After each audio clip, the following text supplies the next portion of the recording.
السلام علیکم ورحمۃ اللہ وبرکاتہ۔ جی افعال عاملہ کی بحث چل رہی تھی، تو افعال عاملہ کے اندر ہم نے پڑھا تھا کہ دو قسمیں ہیں، فعل معروف اور فعل مجہول۔ فعل معروف کے اندر ہم نے پڑھا تھا کہ فعل معروف چاہے لازم ہو یا متعدی ہو، فاعل کو دونوں ہی رفع دیں گے اور 6 چیزوں کو نصب دیں گے، جن میں مفعول مطلق، مفعول فی، مفعول معه، مفعول لہ، حال، تمیز۔ اور جو فعل متعدی ہے وہ مفعول بہ کو بھی نصب دے گا، یعنی 7ویں چیز نصب کے اعتبار سے اور 8ویں چیز ٹوٹل۔ اور فعل لازم مفعول بی کا جو ہے فعل لازم کا مفعول بی آتا ہی نہیں ہے۔ آگے مصنف رحمۃ اللہ علیہ فاعل کی اقسام بیان فرما رہے ہیں۔ فرمایا تو جان لے کہ فاعل کی 2 قسمیں ہیں، یعنی ظہور اور خفا کے اعتبار سے، یعنی ظاہر ہونے کے اعتبار سے اور مخفی اور چھپے ہونے کے اعتبار سے 2 قسمیں بنیں گی۔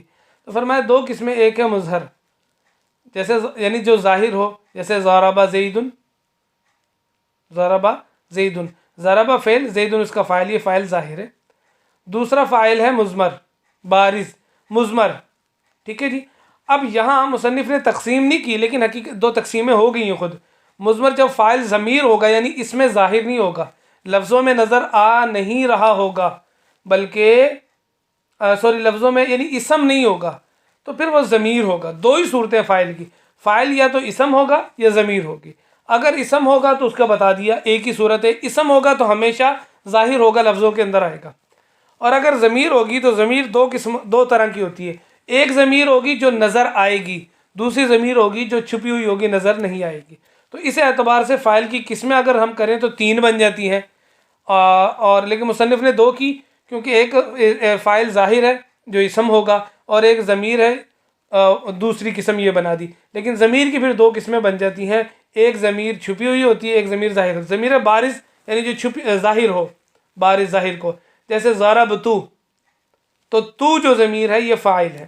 تو میں نے بتایا تھا آپ لوگوں کو گردان کے اندر جو 14 صیغے ہیں، ان میں 2 صیغوں کے اندر ضمیر مستتر ہوتی ہے، ہو سکتی ہے، ہوتی ہے، اور باقی کے جو 12 صیغے ہیں ان کے اندر ضمیر ظاہر ہی ہوتی ہے۔ 2 صیغے کون سے؟ واحد مذکر غائب اور واحد مؤنث غائب، ان میں ضمیر مستتر ہوتی ہے، ٹھیک ہے، اور باقی کے جو 12 صیغے ہیں ان کے اندر ضمیر ظاہر ہوتی ہے۔ اور دوسری اور مستتر یعنی چھپی ہوئی، جیسے زید ضربہ۔ اب یہاں دیکھیں، ضربہ کے بعد نہ اسم ہے جس کو ہم فاعل بنا سکیں، نہ ضمیر ضربہ کے اندر ہمیں نظر آ رہی کوئی، تو لہٰذا اس کے اندر کہہ رہے ہیں کہ ضربہ کا فاعل ہوا ہے جو ضربہ کے اندر چھپا ہوا ہے۔ آگے مصنف رحمۃ اللہ علیہ قاعدہ بیان فرما رہے ہیں کہ فاعل کے اعتبار سے فعل کو مذکر اور مؤنث کیسے لایا جائے گا، یعنی فاعل کیسا ہوگا تو فعل کو مذکر لائیں گے، فاعل کی کیا شکل ہوگی کہ فعل کو مؤنث لائیں گے، کیونکہ فعل اور فاعل کا ایک خاص رشتہ ہے۔ تو فرمایا، کہہ رہے ہیں کہ جب فاعل مؤنث حقیقی ہو، مؤنث حقیقی، مؤنث حقیقی کسے کہتے ہیں؟ جس کے اندر مؤنث کی علامت ہو، اور وہ مؤنث جس کے مقابلے میں کوئی حیوان مذکر ہو، اسے کہتے ہیں مؤنث حقیقی۔ جب فاعل مؤنث حقیقی ہو ایک بات، یا مؤنث کی ضمیر ہو، یا مؤنث کی ضمیر ہو، تو فعل میں علامت تانیث کا لانا ضروری ہے۔ یعنی فاعل یا تو مؤنث ہے، حقیقی ہے، یا فاعل کے اندر مؤنث کی جو ضمیر چھپی ہوئی ہے وہ مؤنث کی ہے، جیسے واحد مؤنث غائب کے اندر ہوتی ہے، تو پھر فعل کے اندر علامت تانیث یعنی مؤنث کی علامت کا لانا لازم ہے۔ اس کی مثال جیسے قامت ہندن۔ اب یہاں ہندن کیا ہے جی؟ فاعل مؤنث حقیقی، ہندہ عورت کا نام ہے عربی میں، اس کے مقابلے میں مرد موجود ہے، تو لہٰذا قامت جو فعل ہے اس کے اندر قامت یعنی مؤنث کی علامت لے آئے تا، ٹھیک ہے۔ اور دوسری مثال ہندن قامت۔ اب یہاں قامت کے اندر جو ضمیر ہے وہ کون سی ہے بھائی؟ یہ ضمیر چھپی ہوئی ہے نا، تو یہاں فاعل کے اندر فاعل جو ہے وہ مؤنث کی ضمیر ہے، فاعل ہے ضمیر لیکن مؤنث کی ہے، تو لہٰذا قامت کے اندر بھی ہم تا لے آئے۔ دوسرا قاعدہ یہ ہے کہ جب اور فاعل مظہر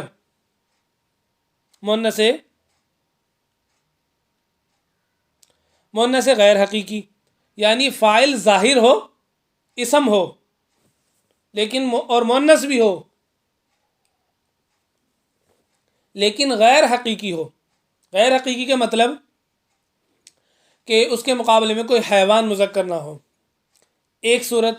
دوسری صورت یہ ہے کہ فاعل ظاہر ہو، اسم ظاہر ہو اور جمع تکسیر ہو. جمع تکسیر آپ لوگوں کو معلوم ہے، جس میں واحد کا وزن توڑ کر جمع بنائی جاتی ہے.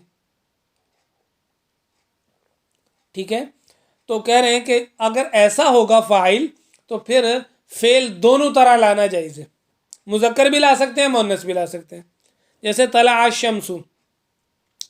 اب الشمس فاعل ہے اور ظاہر ہے، مؤنث ہے، مؤنث معنوی ہے نا، ہم نے پڑھا تھا. دونوں چیزیں ہوگی. غیر حقیقی ہے کیونکہ اس کے سورج کے مقابلے میں کوئی مذکر موجود نہیں ہے، تو لہٰذا طلع الشمس بھی کہہ سکتے ہیں اور طلعت الشمس بھی کہہ سکتے ہیں. یعنی جو اس کا فعل ہے اس میں مؤنث کی علامت لائیں نہ لائیں، دونوں طرح جائز ہے. اور دیکھیں قال الرجال. الرجال فاعل ہے، ظاہر ہے، جمع تکسیر ہے. تو اب یہاں اس کے فعل کو بھی مذکر اور مؤنث دونوں لا سکتے ہیں. قال الرجال بھی کہہ سکتے ہیں اور قالت الرجال بھی کہہ سکتے ہیں. اچھا جی، یہاں تک ہوگی فاعل کی اقسام مکمل. تو یہ جو مصنف نے شروع میں بتایا نا، افعال عاملہ کی دو قسمیں ہیں، فعل معروف اور فعل مجہول. تو فعل معروف پہلی قسم مکمل ہوگی. دوسری قسم ہے فعل مجہول. فعل مجہول کہہ رہے ہیں کہ فعل مجہول کیا کرتا ہے؟ فعل معروف تو فاعل کو رفع دیتا تھا اور باقی چھ چیزوں کو نصب دیتا تھا. لیکن جو فعل مجہول ہے وہ فاعل کے بجائے مفعول بھی کو رفع دیتا ہے. فعل مجہول کسے کہتے ہیں؟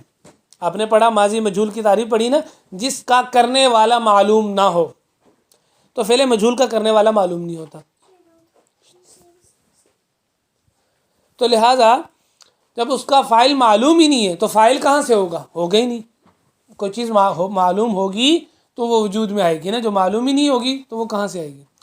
تو لہٰذا اب کیا کریں گے؟ اب مجبوری یہ ہے کہ ہم نے جملہ تو مکمل کرنا ہے اور جملہ فاعل کے بغیر مکمل نہیں ہوتا.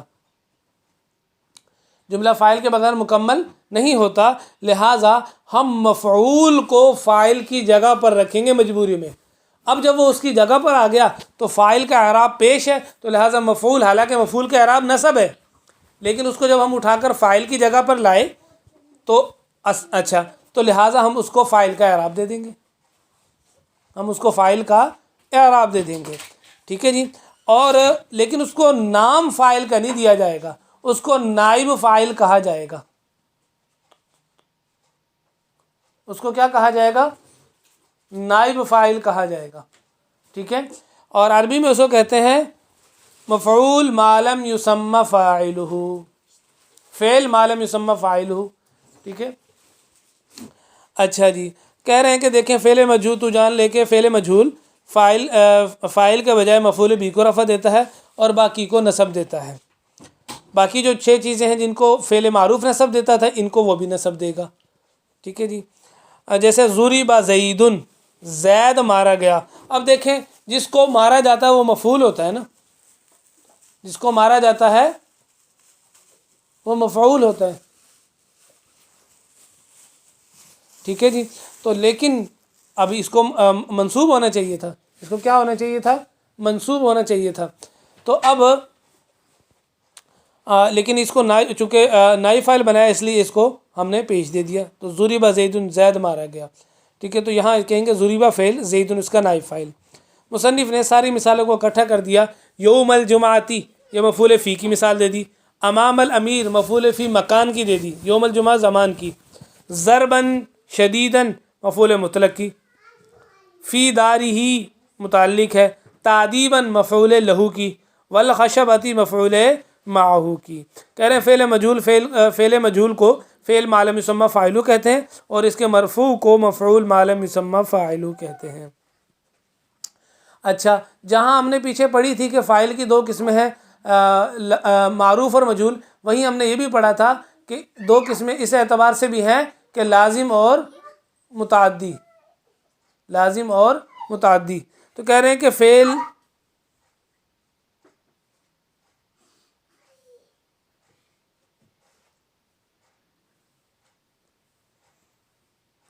فعل متعدی کی 4 قسمیں ہیں. چونکہ فعل متعدی کا مفعول آتا ہے تو اس کی 4 قسمیں ہیں.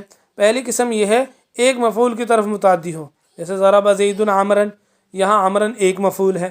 دوسری قسم وہ ہے کہ فعل متعدی 2 مفعول کی طرف متعدی ہو، یعنی اس کے 2 مفعول آئیں. اچھا، لیکن 2 میں سے ایک پر اختصار کرنا جائز ہو، جیسے آتا. آتا کا معنی ہے دینا، تو آتا اور جو جتنے بھی افعال ہیں جو آتا کے معنی دیتے ہیں ان سب کے 2 مفعول آئیں گے، اور لیکن اگر ان دونوں میں سے ایک لایا جائے، ایک کو چھوڑ دیا جائے تو بھی جائز ہے. جیسے اعطیت زیدن درہمن، میں نے دیے زید کو درہم. اب اگر یہاں اعطیت زیدن کہہ دیا جائے تو بھی جائز ہے. تیسری قسم ہے فعل متعدی کی جس کے 2 مفعول آئیں اور دونوں ہی لانا ضروری ہو، ایک پر اختصار کرنا جائز نہ ہو.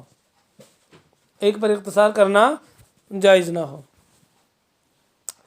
جیسے، اور وہ کون ہیں؟ وہ افعال قلوب ہیں، وہ افعال جن کا تعلق دل سے ہے.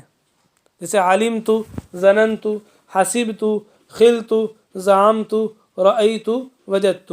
جیسے علمت زیدن فاضلا، ظننت زیدن عالما. اچھا جی، ان کی کچھ تشریح ہے وہ انشاءاللہ میں کل عرض کر دوں گا. چوتھی قسم ہے 3 مفعول کی طرف متعدی ہوں، جیسے اعطا، ارا، انبأ، اخبرہ، خبرہ، نبأ اور حدث. یہ جو افعال ہیں یا ان کے مادوں سے کوئی بھی آ جائے، ان کے مادے سے کوئی بھی آ جائے تو اس کے 3 مفعول آئیں گے اور تینوں لازم ہوں گے. جیسے اعلم اللہ زیدن عمرن فاضلا، اعلم اللہ زیدن عمرن فاضلا. ٹھیک ہے، اور تو جان لے کہ یہ تمام مفعولات مفعول بھی ہیں.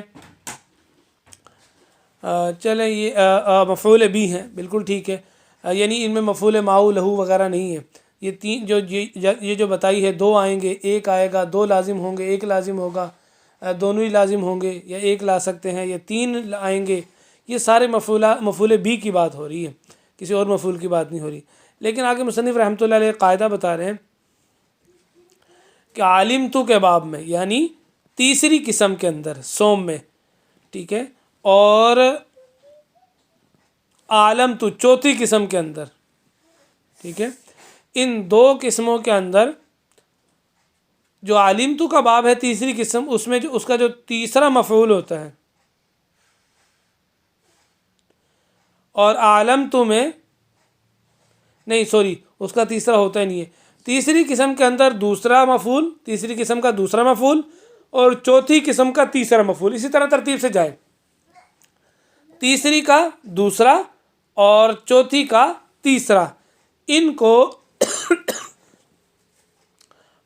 کو اور مفعول لہو اور مفعول ماؤ، ان کو فاعل نہیں بنا سکتے، یعنی نائب فاعل نہیں بنا سکتے ہم کبھی بھی. مفعول ماؤ اور لہو کو نائب فاعل نہیں بنا سکتے. اور علمت کے باب میں دوسرا مفعول، یعنی تیسری قسم میں جو ہے، اور علمت کے باب میں تیسرا مفعول، ان چاروں کو فاعل نہیں بنا سکتے، یعنی نائب فاعل نہیں بنا سکتے. لیکن کہہ رہے ہیں دوسروں کو ان کے علاوہ. اور اسی طرح نیچی جو چوتھی قسم وہ ہے، چوتھی قسم ہے، سوری دوسری جو قسم ہے اعطیت والی، اس میں مفعول اول کو بھی نائب فاعل بنا سکتے ہیں. ٹھیک ہے، اور باقیوں کو بھی نائب فاعل بنا سکتے ہیں. لیکن کہہ رہے ہیں کہ جو دوسری قسم ہے نا، دوسری قسم اعطیت والی، اس میں پہلے مفعول کو نائب فاعل بنانا زیادہ بہتر ہے دوسرے مفعول کی بنسبت. جو دوم قسم ہے، جہاں 2 کی طرف متعدی ہو اور ایک پر اختصار کرنا جائز ہو، تو وہاں اس کے جو 2 مفعول ہیں نا ان دونوں کو نائب فاعل بنا سکتے ہیں، لیکن پہلے کو بنانا زیادہ بہتر ہے. تو آج تک یہیں تک مکمل ہے، یہاں تک اس فصل تک. باقی انشاءاللہ تعالی کل کریں گے. السلام علیکم ورحمۃ اللہ وبرکاتہ.